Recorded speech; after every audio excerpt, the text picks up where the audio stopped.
Salmos 33, versículo 11, diz assim: Mas os planos do Senhor permanecem para sempre, os propósitos do seu coração por todas as gerações.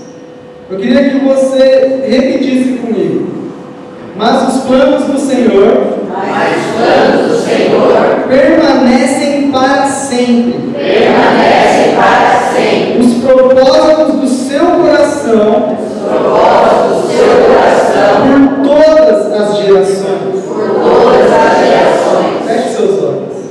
Pai, nós estamos aqui, Jesus, começando um novo projeto, uma nova série, Jesus, e que, Senhor, ela é capaz de mudar a nossa vida, Senhor. Eu peço, Jesus, que essa série seja um divisor de águas, Senhor, sobre a vida da igreja e sobre a vida de cada pessoa aqui, Jesus. Não importa se elas conhecem o Evangelho, se elas não conhecem, que essa série seja transformadora, que elas vejam que em Ti, Jesus, através da Tua palavra, um significado, uma transformação e um motivo, Jesus, para viver, Pai. Porque muitas pessoas não têm um motivo para viver, acordam todos os dias e não sabem por que vivem. Mas nós que somos cristãos, nós que temos a revelação da Sua palavra, nós sabemos. E se há alguém aqui, Jesus, que não sabe ainda, o Senhor vai revelar através dessa série de mensagens. E eu já estou muito feliz e muito grato por tudo que o Senhor vai fazer. Amém. Mas os planos do Senhor permanecem para sempre, os propósitos do seu coração por todas as gerações. Sabe, teve uma época da vida que eu comecei a achar que essa coisa de que Deus tem planos e propósitos e projetos para cada um era uma balela. Eu comecei a entrar numa vibe de que não, Deus tinha jogado cada um aqui, cada um por si, Deus por todos, você que se vire, e isso tudo dentro da igreja, lendo a Bíblia, conhecendo a palavra. Mas a verdade é que a palavra de Deus, ou você acredita nela, ou você não é crente. Porque não tem como, não, mais é que isso, mais que aquilo, mais que... Porque a Bíblia não é sobre as nossas experiências próprias, mas a Bíblia é sobre o que Deus está falando, e que o que Deus está falando, então, é o que é real. Talvez o que não seja real é a minha experiência de vida, por mais louco que pareça ser. Já estou virando Matrix aqui, calma. Mas o que é real é que a palavra diz algumas coisas. E a palavra diz em Salmos que o Senhor tem propósitos e que eles permanecem para sempre e por todas as gerações. Mas o que isso tem a ver? Tem a ver que eu não sei você. Sabe, algum tempo atrás diziam que as questões da vida eram para pessoas ricas. O cara que não tinha o que fazer, ele entrava em depressão porque ele não sabia o motivo da existência dele. Porque o pobre, ele acorda todo dia, vai trabalhar, e ele trabalha, e aí ele chega em casa cansado e dorme, ele não tem tempo para pensar. Só que isso, eu percebo que, se um dia foi verdade, hoje já não é. A depressão, ela atinge pessoas de todas as classes sociais. Ela atinge os milionários, mas ela também atinge as periferias. E o grande motivo da depressão é quando a gente chega a um ponto e pensa, cara, o que eu estou fazendo aqui? Quando você perde algo que fazia muito sentido para você. Pessoas entram em depressão, o gatilho da depressão é quando você perde um emprego, quando você perde um casamento, quando você perde algo importante, um familiar importante, e você olha para a sua vida e fala, isso daqui não tem mais sentido. Porque há algo dentro de nós, há algo dentro de todo ser humano que se pergunta: por que eu estou aqui? Alguém aqui já fez essa pergunta? Por que eu nasci? Levanta a mão, eu queria saber assim, por que eu nasci? Cara, às vezes eu fico nessa vibe assim, e fico em posição fetal na minha cama, falando: meu Deus, por que eu nasci? Eu quero voltar para minha mãe, porque ainda não sei por que eu nasci. E quando a gente pergunta: por que eu nasci? Por que eu estou na Terra? A gente também pergunta: eu tenho algum valor? Porque quem não sabe por que nasceu, não sabe o valor que tem. E aí é quando a gente começa a falar assim: eu não tenho valor para ninguém, ninguém me ama, Deus não me ama, nada me ama, eu não tenho valor nenhum, se eu morresse, sabe, todo mundo já pensou aquela coisa assim: se eu morresse hoje, ninguém iria no meu velório. Eu já pensei várias vezes, e eu pensei assim: bom, mas pelo menos meu pai é pastor, vão por ele. Aí eu falei: vai estar lotado, velho, vão lá por ele. Porque a gente pergunta isso, e a gente fica se perguntando: cara, por que eu nasci? Qual é o meu propósito? E sabe, eu queria tentar responder para você essas 3 perguntas. Por que eu nasci? Qual é o meu valor e qual é o meu propósito? Jeremias, no capítulo 20, ele começa a falar assim, ele começa a exclamar para Deus, para o mundo, para ele mesmo, ele fala assim: por que eu saí do ventre da minha mãe? Só para ver dificuldades e tristezas? E terminar meus dias na maior decepção? Isso é coisa de quem não sabe para que vive. Fala assim: por que eu saí do ventre da minha mãe? Só para dar errado? Quantas vezes você já não chegou para Deus e falou assim: Deus, a minha vida é isso daí? É só eu trabalhar, ou é só decepção em decepção, ou é só levar um fora do gatinho, da gatinha que eu queria namorar, e você fala assim: é só para ser chutado, é só para ser demitido de empresa. O Senhor já, sabe, às vezes eu já fiquei, eu tinha tudo na vida, mas eu ficava assim reclamando: Deus, o Senhor me fez para ser vaso de desonra, e a minha vida estava de boa, metade da humanidade queria ter a minha vida, e eu sou um vaso de desonra. Jeremias está nessa fase perguntando: Deus, o Senhor me colocou na terra só para sofrer? Só para ver tristeza? Só para ser uma vida inútil? Só que a palavra do Senhor diz, em Provérbios 16, que o Senhor faz tudo com um propósito. Efésios 1:4 diz que, porque Deus nos escolheu nele antes da criação do mundo, para sermos santos e irrepreensíveis em sua presença. O Senhor, antes da criação do mundo, já tinha criado você. Antes que houvesse luz, já tinha no coração de Deus você. E isso quer dizer para mim e para você que há algo a se fazer da nossa vida.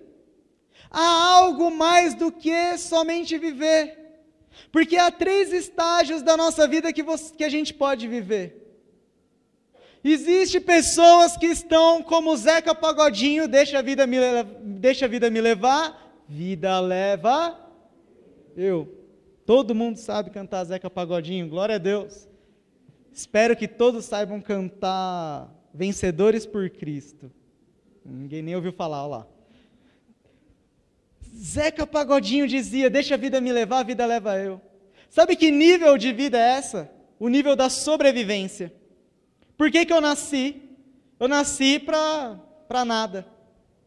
Eu tenho um amigo meu que ele tem a sua crença, que na verdade é uma descrença. E eu falei assim: mas cara, você não acha que a vida tem alguma coisa? Ele: não, eu acho que a gente é um monte de molécula, que eu nasci e eu estou aqui para viver e viver de qualquer jeito, e quando eu morrer, eu morri.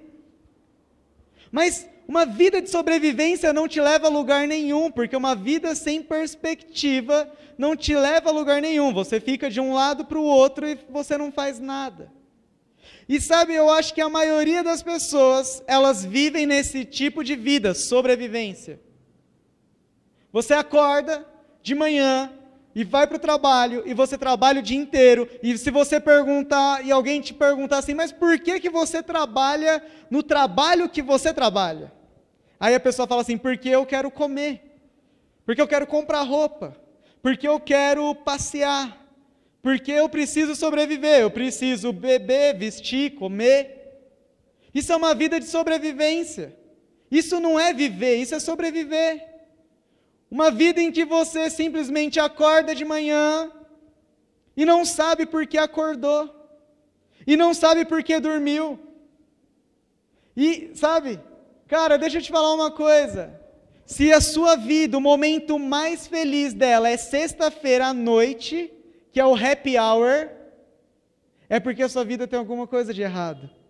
Porque você passa o maior tempo da sua vida na semana, não no final de semana.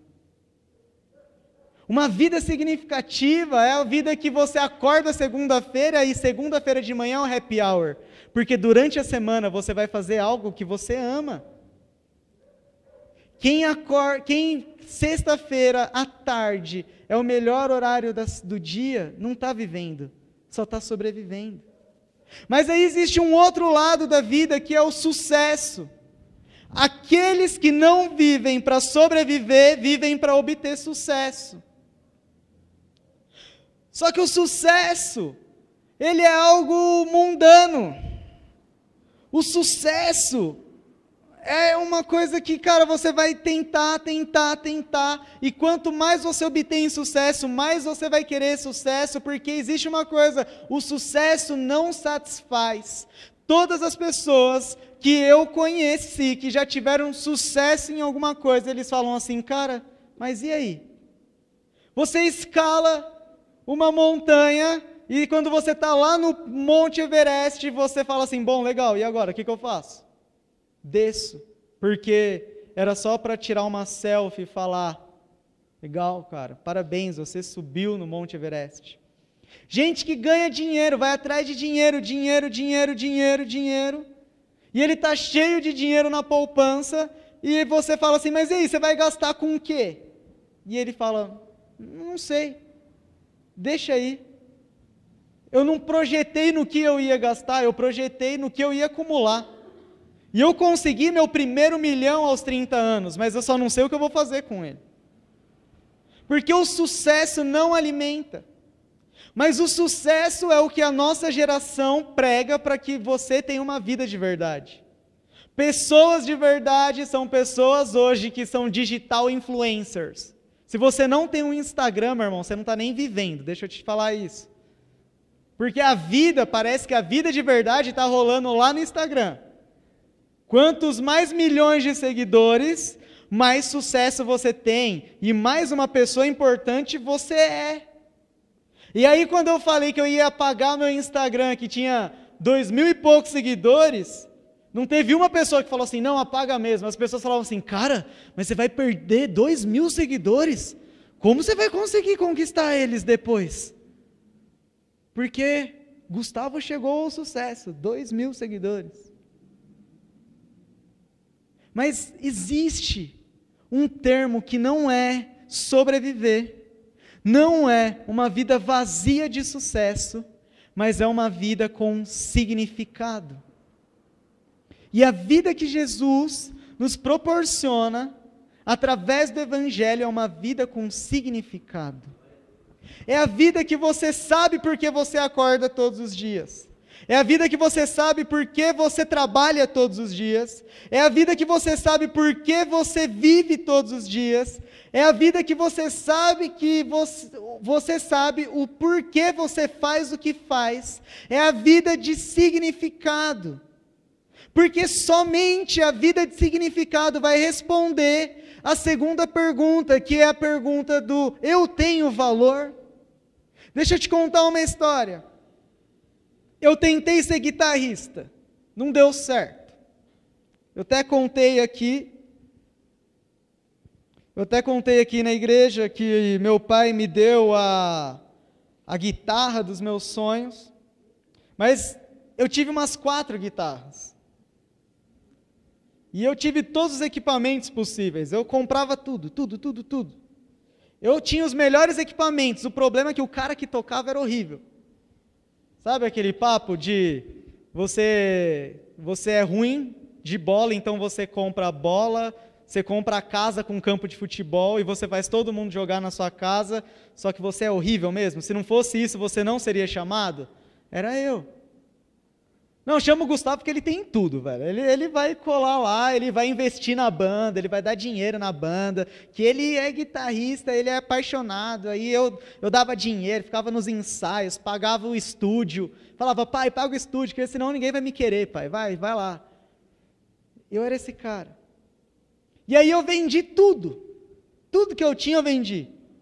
Algumas coisas eu ofertei e dei para outros guitarristas que eu falava assim, esse daí tem mais talento que eu vou dar para ele, que ele merece, mais do que eu. Outras coisas eu vendi, mas tem uma guitarra que está em casa até hoje.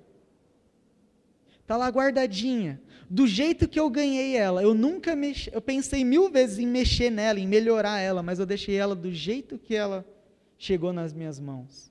No mesmo case, no mesmo bag, case é o guarda. Sabe por quê? Porque eu conheci um amigo pela internet. E a gente gostava da mesma banda.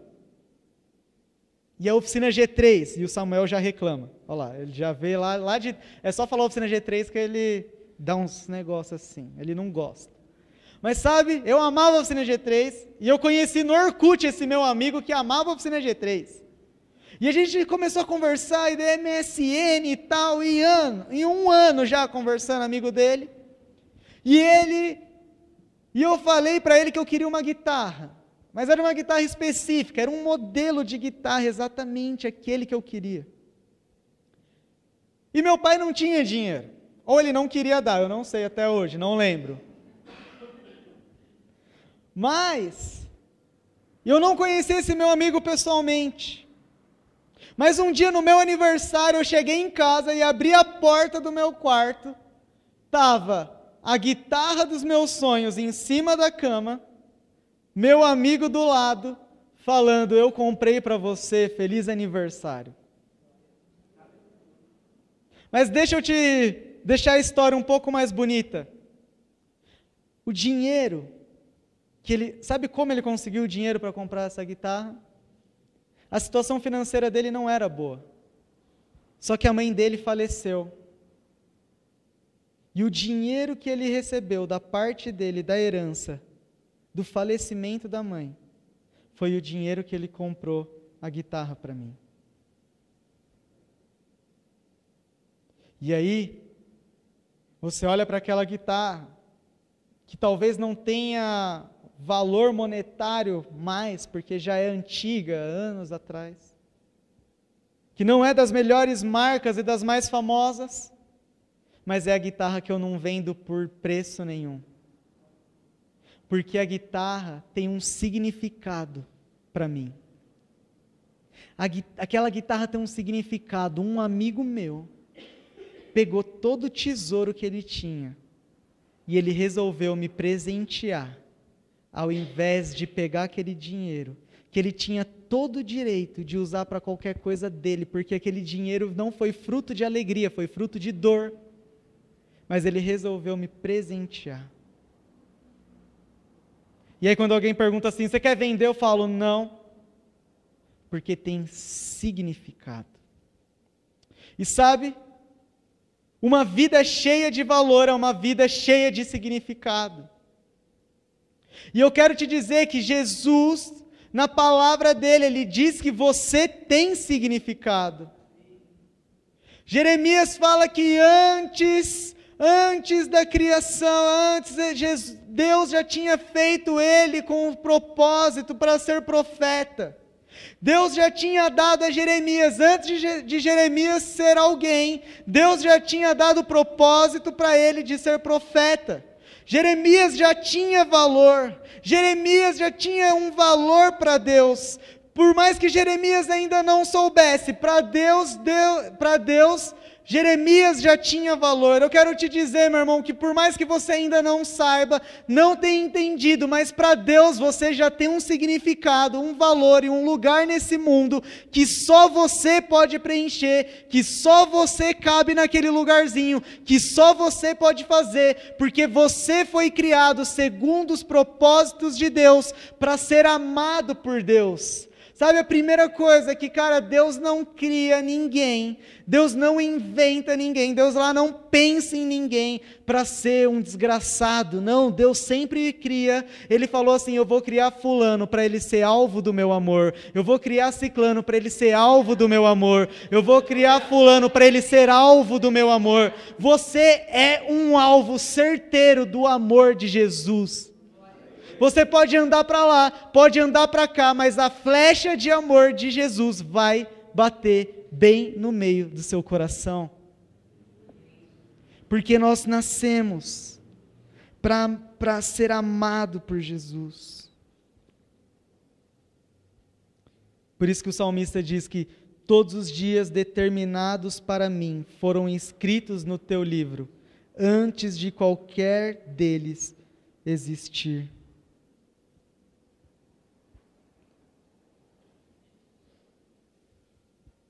Você foi criado por Deus.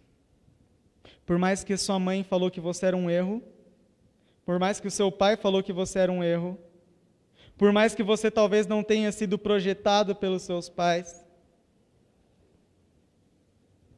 Minha mãe sempre fala: não era para você nascer, não.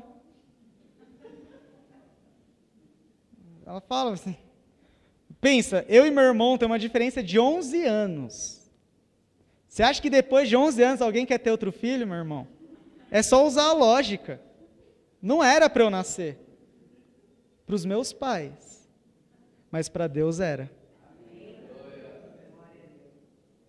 Sabe, eu quero te dizer, você não nasceu na época que você nasceu. Você não nasceu no país em que você nasceu. Você não nasceu na família que você nasceu sem um propósito.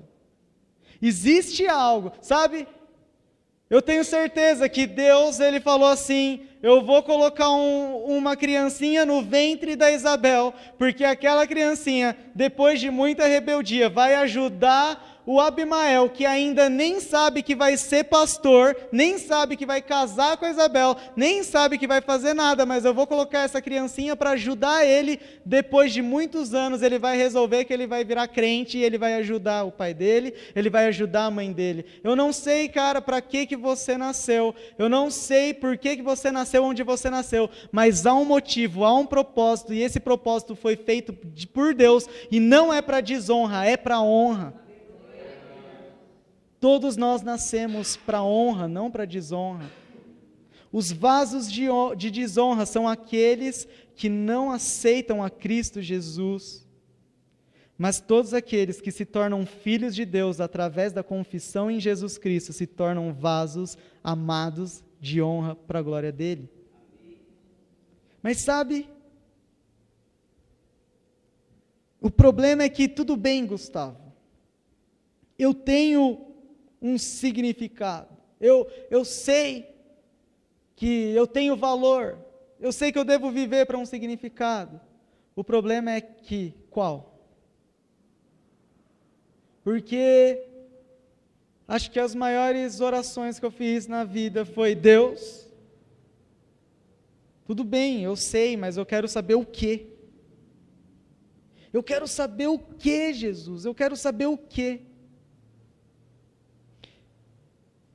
E aí a gente cai num erro, porque para saber o nosso propósito, a gente cai num erro fatal.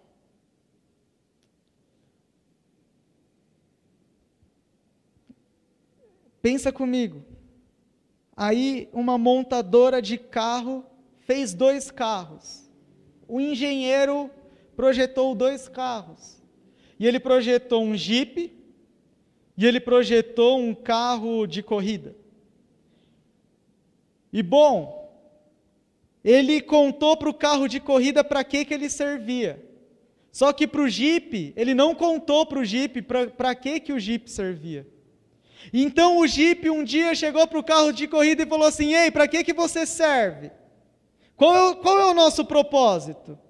E aí o carro de corrida disse para o Jeep e falou assim: bom, eu estou vendo que você tem 4 rodas, eu estou vendo que você tem um volante, você tem bancos, você se parece muito comigo, então deixa eu te falar, o seu propósito é correr.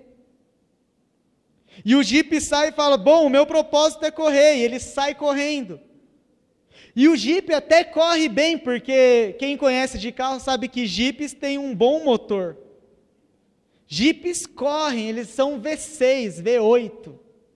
E eles correm. Só que eles nunca correm como um carro de corrida. O Jeep sempre vai perder para um carro de corrida. Por mais que ele fale assim: não, eu sei correr, mas ele sempre perde para o carro de corrida. E o Jeep vive frustrado. Até o dia que o Jeep resolve perguntar para quem ele deveria perguntar. Para quem pensou no Jeep. Para quem planejou o Jeep. O engenheiro. E ele fala assim: cara, para que eu sirvo? E aí o engenheiro fala assim: você serve para andar na lama. Você serve para subir morro. Você serve para entrar na água e conseguir sair sem o motor parar no meio. Você serve para conseguir passar por grandes obstáculos. E aí o Jeep vai então para os grandes obstáculos. E é quando o Jeep se sente único, porque o carro de corrida tenta passar pelos obstáculos e não consegue. Entra na lama, só que a roda dele é cromada, não foi feito para andar na lama. E o Jeep vai e consegue subir morros e descer morros e passar pela lama e subir coisas que o carro de corrida não consegue. Sabe, meu irmão, você não pode procurar o seu propósito de vida em outras pessoas, porque outras pessoas vão falar a partir do que elas são. Eu vou te falar para você: o seu propósito é pregar o evangelho, sai pregando. E aí o Samuel vai falar: o seu propósito é cantar, pega um violão e sai cantando. E aí outra pessoa vai falar: o seu propósito é ser engenheiro. É por isso que, sabe, os pais fazem algumas coisas horríveis com os filhos. O pai é médico e quer que os filhos sejam médicos também. O pai é não sei o que e quer que o filho seja também. Ele olha para o filho e vê pela experiência dele o que o filho deve ser, porque ele olha e fala assim: parece muito comigo, então o propósito deve ser parecido. É por isso que a gente busca os nossos propósitos em filósofos, em Platão, Aristóteles, Nietzsche. É por isso que a gente busca os nossos propósitos em coachings. É por isso que a gente procura os nossos propósitos em palestras motivacionais. É por isso que a gente ouve Mário Sérgio Cortella. Eu amo muito ele, mas a gente fica ouvindo mais Mário Sérgio Cortella, mais Leandro Carnal, e a gente não vai para a oração e pergunta para o Criador, para aquele, o dono do barro, o dono do vaso, o dono que fez tudo, o dono que te criou, que pensou, que te planejou, que falou onde você nasceria, o como você seria, a sua altura, o seu jeito, como você falaria, a língua que você falaria. A gente não procura o dono, o Criador. Nós estamos procurando os nossos propósitos nas criaturas, mas quem pode dizer para que você nasceu é o Criador. É Deus que pode falar assim: você nasceu para isso. E eu posso testemunhar da minha vida. Eu nasci dentro da igreja. E como todo bom filho de pastor nascido na igreja, de cara o meu propósito foi ser guitarrista. Porque guitarrista faz solo de guitarra. Guitarrista tem um amplificador que geralmente é o que mais chama atenção no palco. Guitarrista é o que as menininhas mais querem, porque é o cara guitarrista, tal.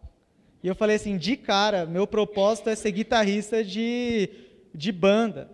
E eu tentei ser guitarrista de grupo de louvor, tentei ser guitarrista de banda de rock gospel, aí depois tentei ser guitarrista de cantores aleatórios, depois já me desviei, falei assim, já que não está dando na igreja, eu vou tocar sertanejo, comprei uma viola caipira, e falei, vai que vai, eu vou ser violeiro, Gustavo Lima que me aguarde. Aí já descambei, falei assim, eu vou ser guitarrista de qualquer jeito, não importa.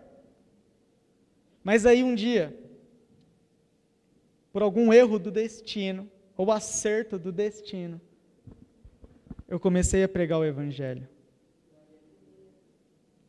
E aí é quando eu comecei a ter revelações de Deus, que enquanto guitarrista, meu amigo, era assim, enquanto um guitarrista de verdade demorava 10 segundos para pegar um solo, o meu era, falava para o grupo de louvor, não, peraí, eu vou para casa, aí na próxima semana a gente vai pegar essa música, beleza? Enquanto chegou um guitarrista na igreja, um de verdade, o Fábio.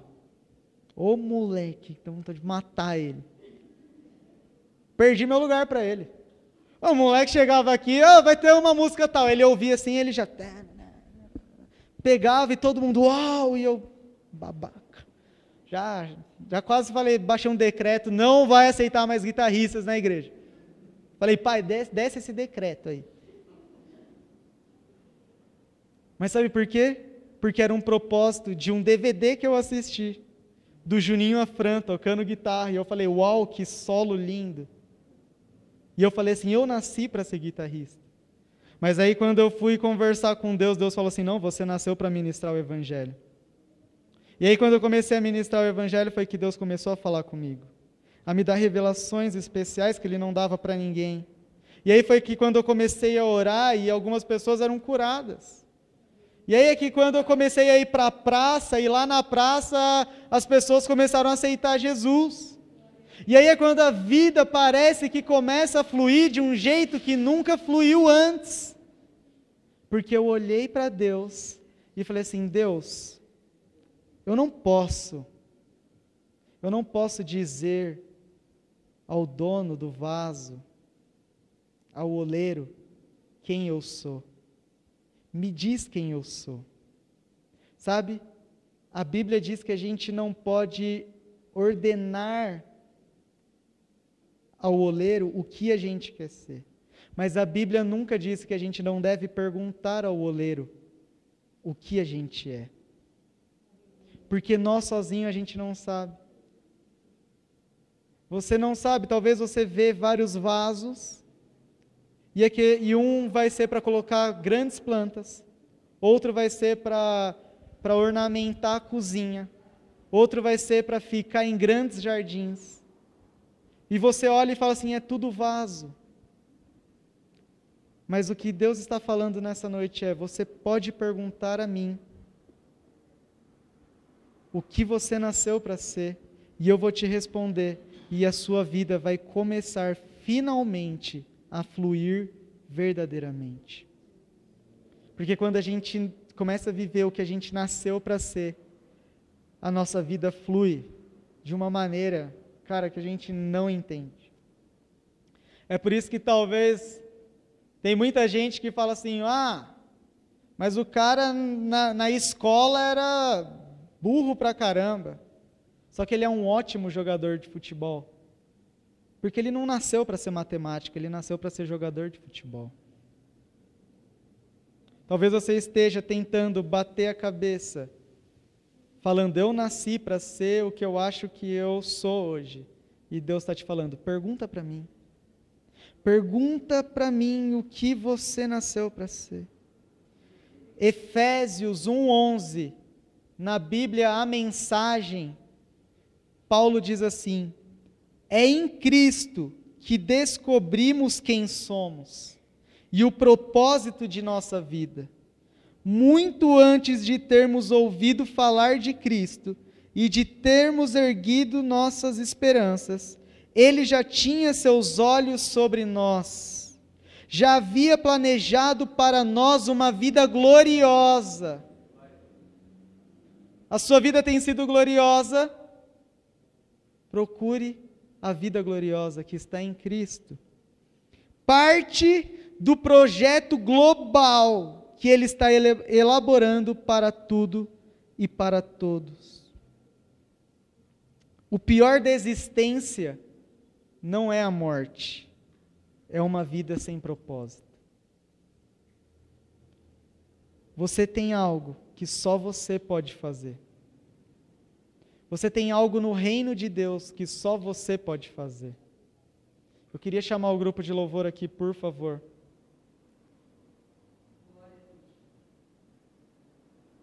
Porque Ele nos criou e nos amou e fez algum espacinho no mundo que só você pode ser. E sabe, meus irmãos, isso é muito bom, mas isso também é muito ruim. E eu quero terminar com isso. Porque se há algo que Deus criou você para fazer, e você não está fazendo, isso significa que há uma lacuna do projeto de Deus para esse mundo que não está sendo feito.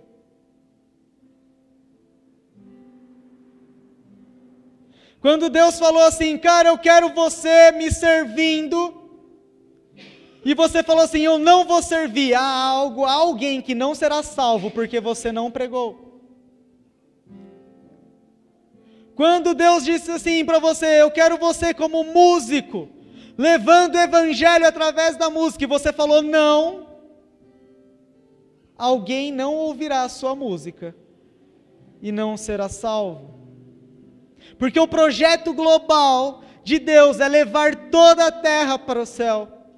É para levar todas as criaturas a serem filhos de Deus.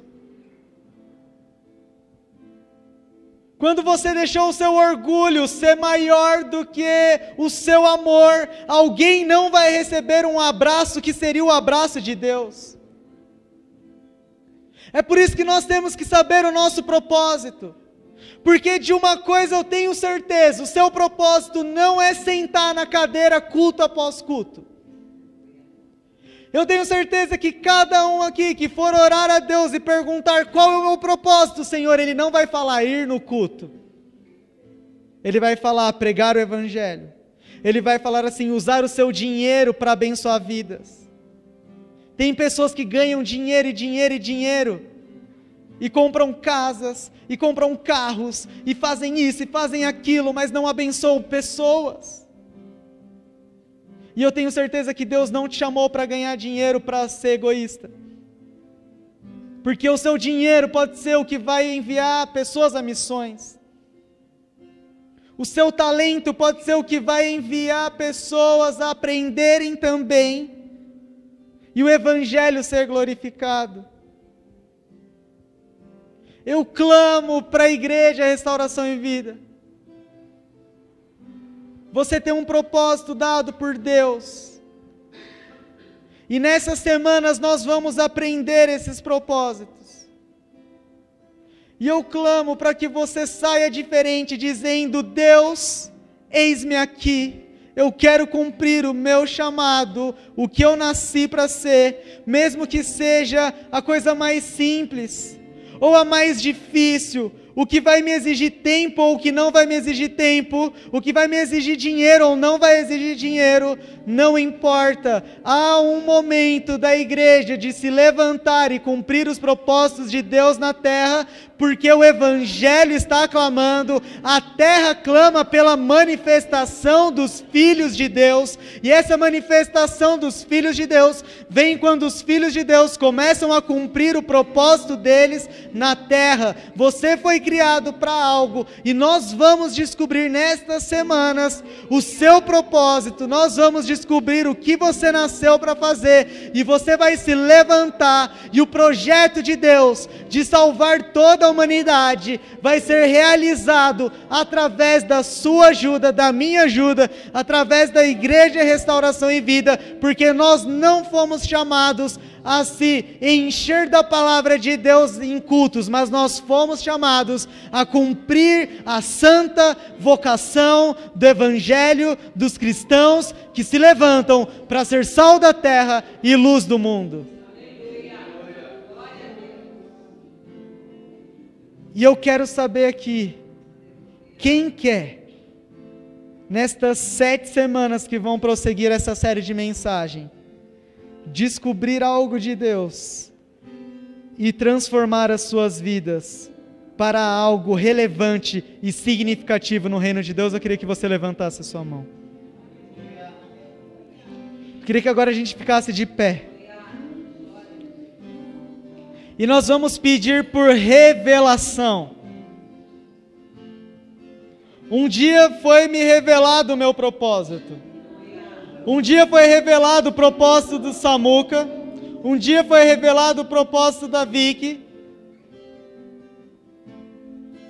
E deixa eu te falar algo, antes de terminar, é a última coisa, antes da gente orar. Talvez você esteja falando hoje, Deus, mas os sofrimentos que eu passo, parece que a minha vida, o propósito da minha vida é sofrer. Mas eu quero te dizer algo. Deus é especialista em transformar o mal em bem. E Ele é especialista em transformar pessoas que tiveram seu casamento quase destruídos em grandes ministros sobre casais. Deus é especialista em transformar drogados em pessoas que oram por libertação de drogas. Eu não sei qual é o sofrimento que você está passando, mas algo me diz que esse sofrimento, que essa dor, pode ser o que Deus está tratando você, para que você saiba tudo sobre isso, para ministrar sobre vidas de pessoas, a transformação, porque você passou por aquilo, e outras pessoas também vão passar. Dores não são para fim, dores são para evangelizar. Dores para os cristãos não é o fim da linha, mas é o começo de uma vida relevante no reino de Deus. Pai, as mentiras dizem que nós não valemos nada. As mentiras de Satanás dizem que nós não temos propósito. As mentiras de Satanás dizem que a gente não serve para nada.